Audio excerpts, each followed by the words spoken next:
Hello, dear Professor Donald Cannon. How are you doing? Very fine. Thank you, Ali. Nice to speak with you again. I'm looking forward to our course. It's a great honor that I'm speaking with you today.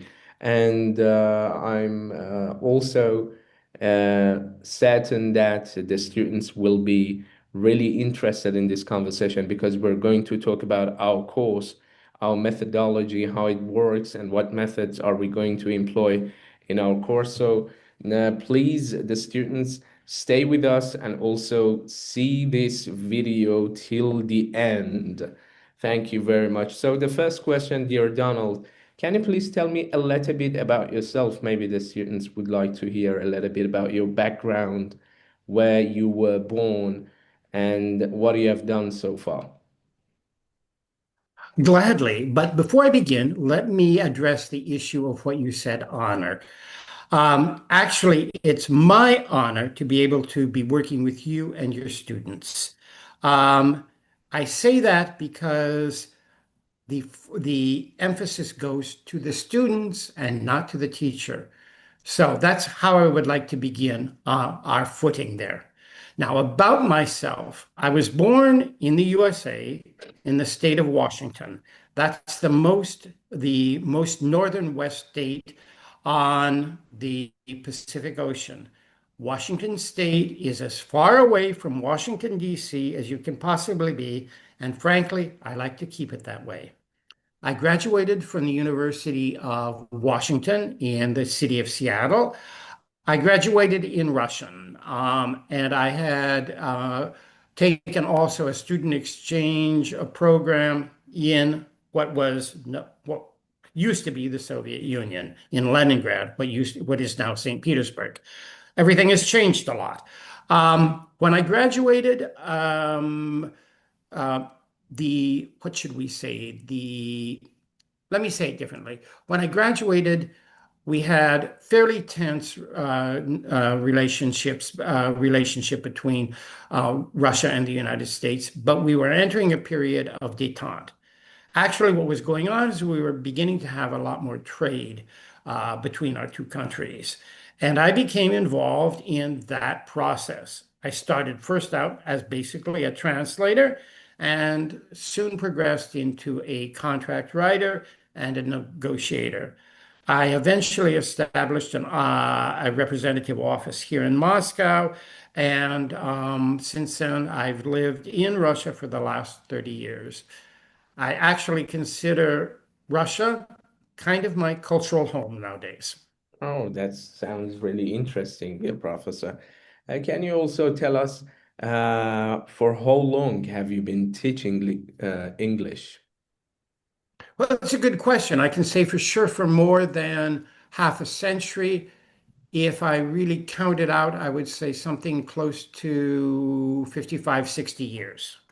Oh, 55 or 6 years. That's very interesting. And I think, you said that it is your honor that you're with the students, and I'm sure that it will be the students' honor that, have this opportunity to learn from you in this class with this, amount of experience, which is very valuable. Can I ask you a very specific question that, maybe takes us to the course? And that's it. What does studying legal English mean to you? Okay, studying legal English. Um, I've just said it. It has three components. There's study, there's English, and there's legal, in that order. First of all, study. We've already talked about what studying means. When you study law, for example, you learn law, you memorize things, you write things out, you have to acquire a lot of knowledge. And that gets to the very idea of a language. You don't want to study the language, you want to acquire it. Most people, when they study English or French or Russian or Chinese, they start by writing out the words and trying to memorize them, maybe writing compositions that they have to say in front of an audience. and it becomes very difficult. It becomes unnatural. So we want not to study, we want to acquire. It's like learning how to ride a bicycle. You can't do it at first, but once you get to it, once you acquire the feeling of it, you then can do it. That's the first part, acquiring, not studying. Then the next aspect is English. You have to have a good sense of English and how it works structurally, grammatically, and just how it feels, what the sound of the language is. Then we get down to the legal aspects, and there are lots of aspects of the legal, but it's the thing that you add in on top of English. So that's how we want to think about it. We don't want to start with the legal first, because if we do, we don't have the basis.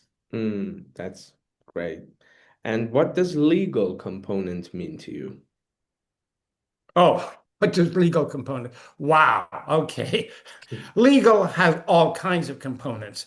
And let me just break them out into the first two that come to mind, and that's civil and criminal. Let's look at the civil side first. And I'll just talk about some of the aspects that I know, which is basically business. We can say commercial law, we can say contract law, we can say real estate law, we can talk about IP, we can talk about cryptocurrency. It goes on forever. And each one of these, I'm going to call them disciplines, has its own set of vocabulary, laws, and things like that. I Exactly. can't possibly talk about them all. In fact, I can't even possibly talk about one of those disciplines right now because there's too much to it. Let's take the criminal side. That is also as big. So what we want to do when we're thinking about the legal aspect in English is, how do we use the law? Let's take a sentence like, the prosecutor accused the defendant of murder, for example. Okay? Now, we have to realize that you accuse somebody. You don't accuse somebody murder. You can say accuse somebody of murder. Of murder, yeah. You have to do it. You can also put it this way. The prosecutor accused the defendant of murdering somebody else. Now, unfortunately, we got this sentence wrong because the prosecutor doesn't accuse, the prosecutor charges the defendant of murder or Exactly. with murder. Okay, so we've got different prepositions that we use. Am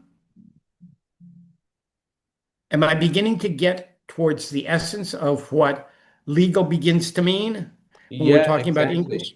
Exactly. Let me tell you, maybe it could be good for you that what is the common way that legal English is thought to be like, for example, in Iran. We have so many courses in which so many instructors will appear, and maybe the only, or we can say at least the main thing they're trying to focus on is only on vocabularies and not necessarily the English to English meaning of vocabularies. They are focusing on translation stuff. For example, what does accusation mean? The students have to learn what does accusation mean, but they are not getting as much as precise as you are right now. That you're, for example, taking an example, distinguishing between the fact that a prosecutor cannot accuse, and the only thing he or she can do is to charge somebody, for example. And you said it correctly. So I think you're getting and going much deeper than the current and the common, for example, method of teaching legal English that is currently employed by so many instructors in Iran, which are not, most of them or many of them, or even we can say all of them, are not native speakers. Can you explain more about this method or My question brings me to here, what kind of a methodology do you employ in your class? Very good question. But before we go to the methodology, let's go back to what we were talking about, accusing as versus charging. Okay. Okay. Now, it's quite interesting that the police will use one set of vocabulary. The prosecutor will use a different set of vocabulary, and the judge himself will use a third set of vocabulary. For example, the police will perhaps book the suspect with on charges of such and such. Notice, book suspect on charges. Is still a suspect. Okay. The Yeah. defendant, the prosecutor, will charge the suspect with, let's say, murder, or Okay. charge him with murder. The judge will ask, how do you plead? Which is totally different. And if we go to the reporters who are going to be reporting on the case, will hear something like the defendant who allegedly murdered XYZ. Notice how the vocabulary is changing as we move through this entire process. So we have to look at those things. We have to look at how we use them, the verbs that we choose, the prepositions that go with each verb, and how the sentence gets constructed. So that's just further on that. Methodology. Okay. A very short story. I love to tell stories. I was riding my bike. I love to go biking here in Moscow, and I rode by a school that teaches all kinds of languages, but basically English. English is still the king for foreign languages here in Moscow. They had a big sign, big, huge sign, and it says unique methodology. Well, of course, I was interested. So I called them up and I said, well, you talk about your unique methodology. That really interests me. I didn't say I was English. I tried to sound French or something like that. And so, what is your methodology? They couldn't answer. Nobody knew what this methodology was, let alone why it was unique. Well, the problem with methodology is always associated with this learning, not acquiring. So I've adopted what I call a very strict methodology, and I call it the no methodology methodology. Okay? Or What a put around the other, methodology. the no methodology. Everybody learns differently. I had one student who did vocabulary by color. And I can remember just asking her, I don't remember what the actual word or expression was. She says, that looks purple to me. And I said, what? It looks purple to me. Well, why purple? Well, that's how I learn things. I learn things by color. I associate color with certain things. So everybody learns things differently. Yep. And if you say, here's our methodology, you're going to learn it this way, you lose that native idea of how you really acquire things. So instead of methodology, I have a method. And I call the method whatever works. Exactly.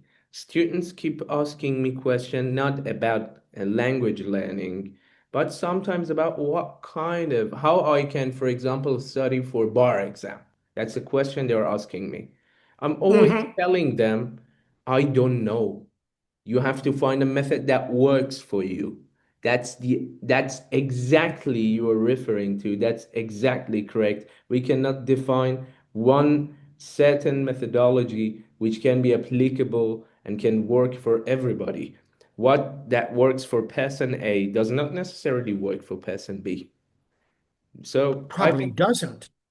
yeah, Probably doesn't. Yeah, exactly. not Exactly. necessarily. I, Yeah, exactly. Mhm. I always like to, I have that question all of the time. What should I do?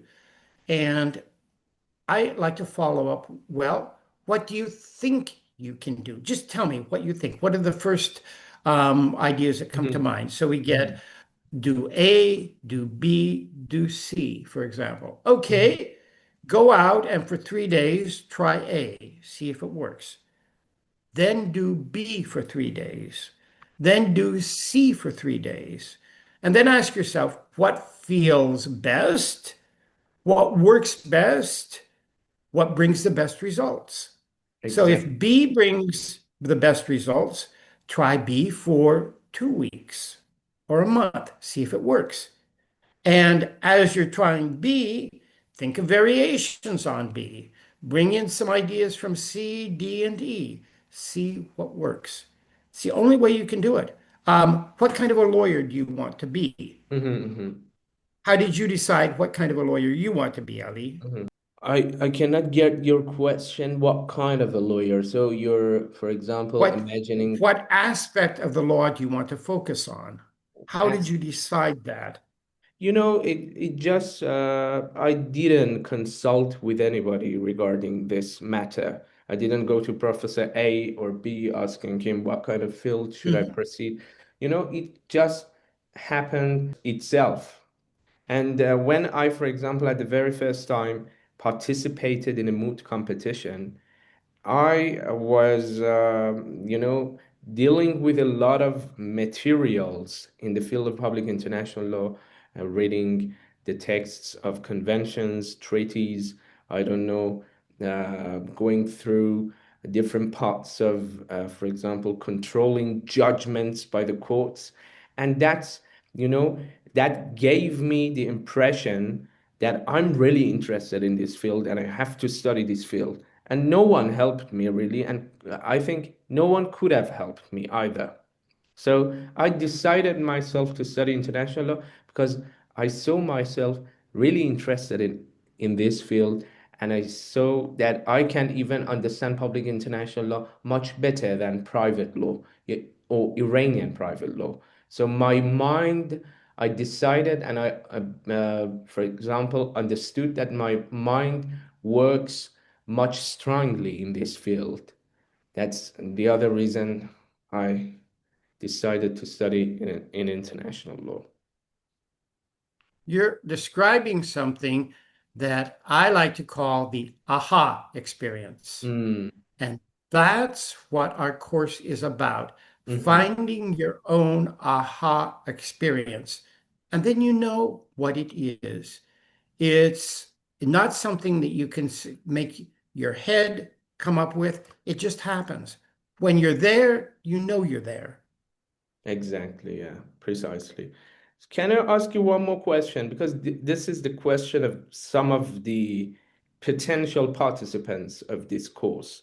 Because, for example, they came to my WhatsApp by asking this question, so many of them. This is an FAQ. So they asked, for example, after this class, after I finished this class, to what extent my English will be improved?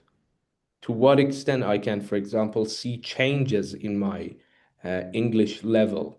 That's a sort of these questions to me seem very hard to answer. So because they are qualitative or quantitative questions. So how you can answer to this question, dear Donald? Again, this is a very complex and a very simple question. Hmm. Okay. Um, when you're there, you know you're there. But when you're not there, you don't know how to get there. Now, that may sound stupid, but it's very true. Um, Whenever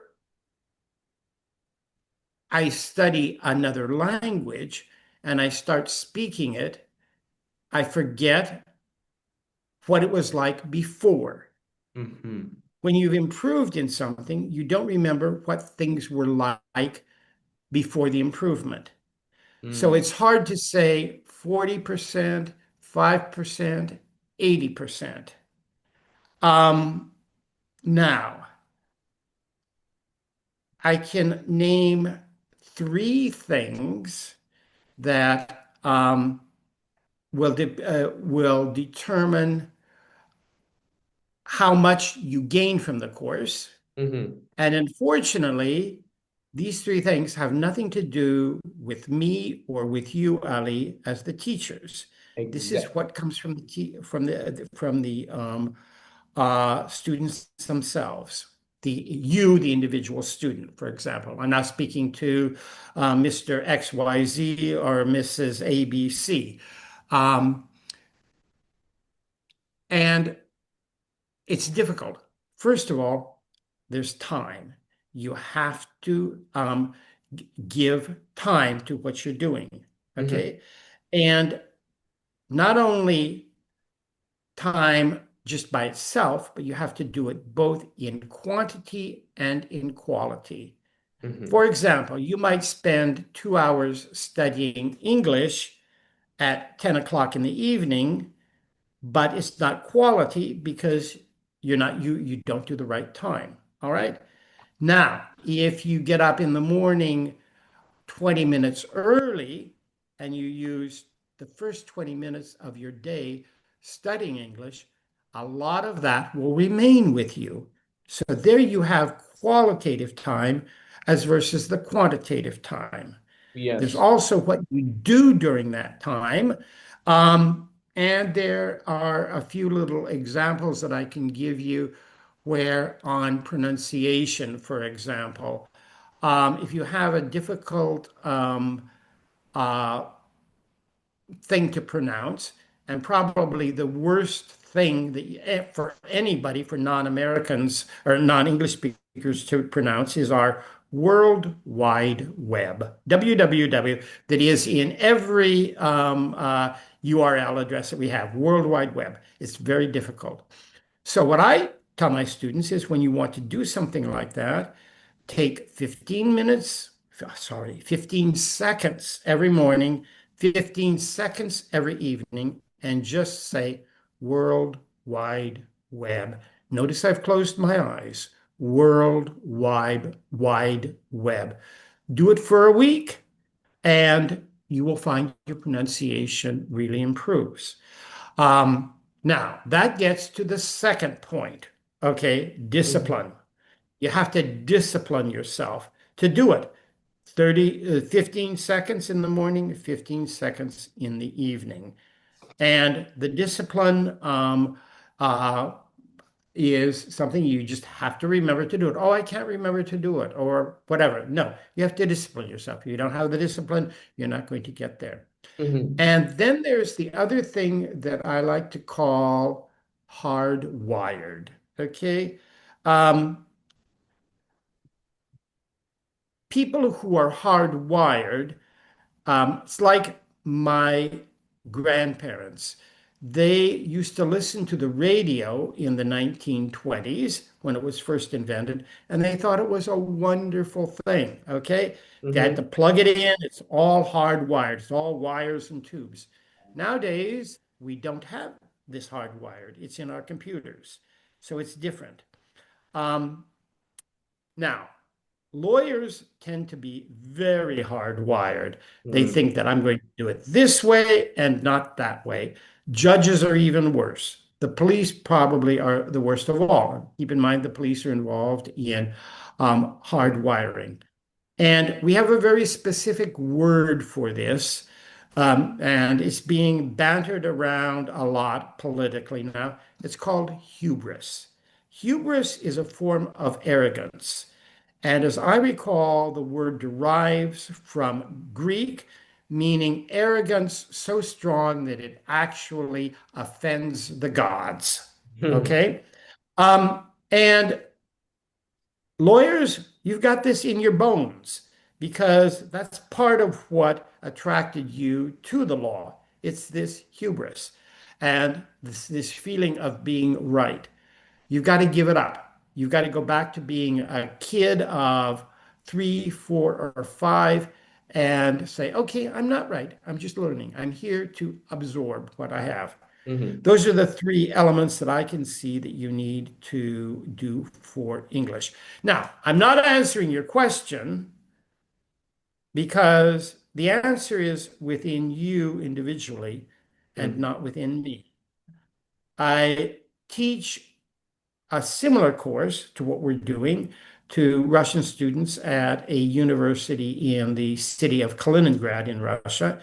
And basically, I promise them that, I don't promise them, but I say that, okay, if you do exactly as I say, follow all of the rules, and do all of the work, your English will improve by 40% above what it is today. Hmm.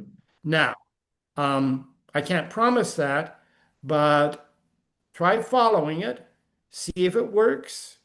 Throw away your mobile phones from listening to your mobile phones during Of course. our sessions. Try to Hmm. do it on computer. Try to have no distractions, and I think you can approach 40%. Yeah, exactly. That answer? Yeah, yeah, exactly. That does. Yeah. You know, maybe 2 more questions, and we are also running out of time because the session is going to be in just 40 minutes.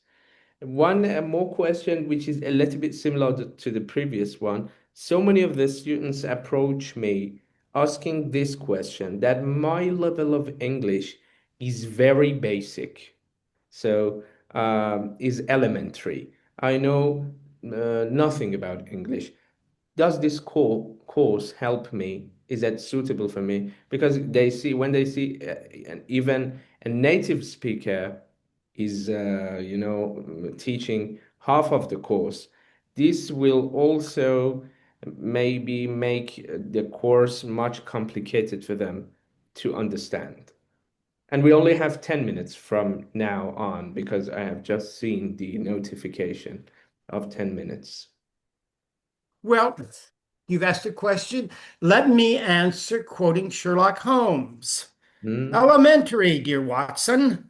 Of course it will. Okay. I'm purposely using your own words.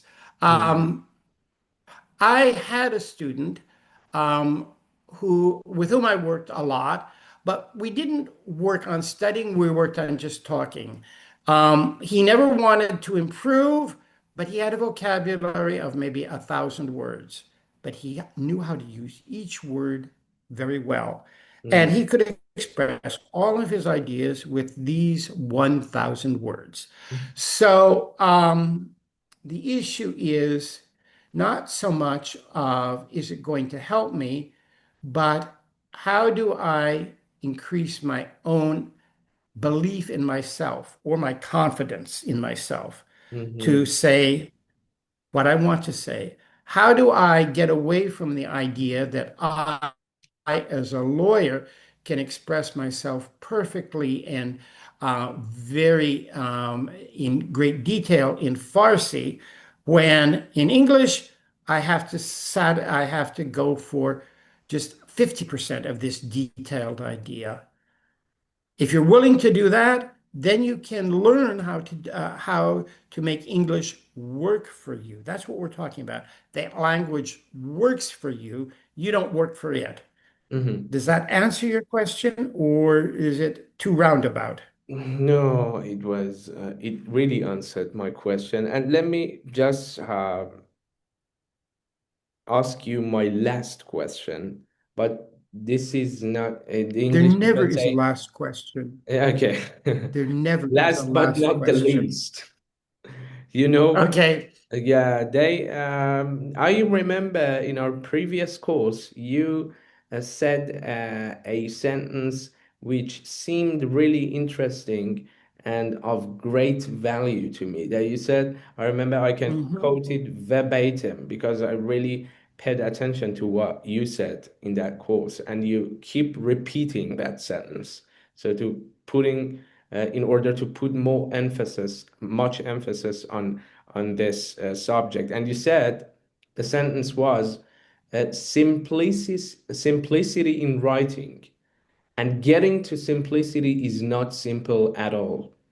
That was what you said. Can you just explain a little bit about this simplicity and how, for example, it can play any role in our class?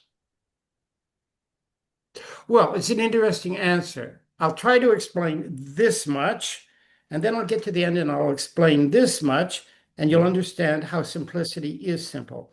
But getting to it is not simple. Lawyers love to write long sentences of 30, 40, 50 words. I've seen it.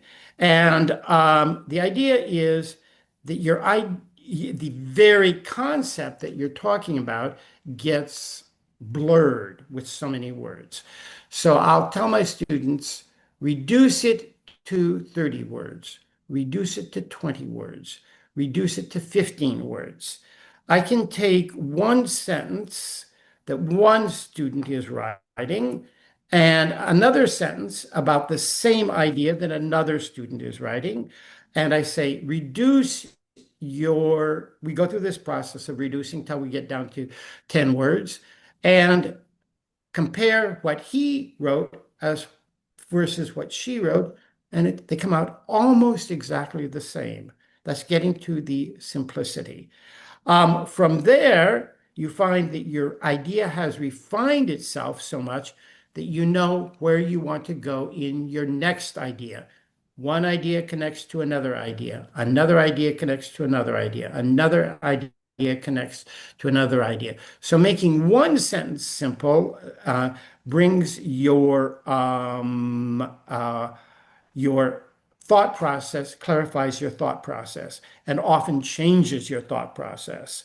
For example, you might have started with idea A, B, C, D, and you want to say, no, I'm going to go D, B, C, A instead, because that's the way it works out better in reality. Once you get to the end, you realize, oh, I've done this. Now it's simple. It took me a long time to get there, but now I understand it. Once you understand it, we're back to this very idea of the aha moment. You've gotten to it, you know that it works, and you know how to do it. Not only that, but you can take that aha moment and recreate it. It's like calling. Sometimes, you might. Well, I had birds that built a nest on my balcony this summer, and I would put food out for them by the door, and they learned that when they saw the door opening, they could get food, and they would come. You can do this same thing with the aha moment. Yes. If you take it into yourself, you call it to you, and it happens. You refine, and you get to simplicity. I don't know how else I can explain it. It's almost inexplicable, but once you've been there, you know what it is. Thank you very much. It was a very nice conversation with you, dear professor. And I'm going to end this session with a very famous saying by Imam Ali, peace be upon him, who says, خير الكلام ما قل ودل. That's the Arabic version, which means, I'm going to translate it for our dear Professor Donald Cannon, which means the best of speeches is what is brief and sufficient or indicative. That's exactly what simplicity means. Thank you. Thank you.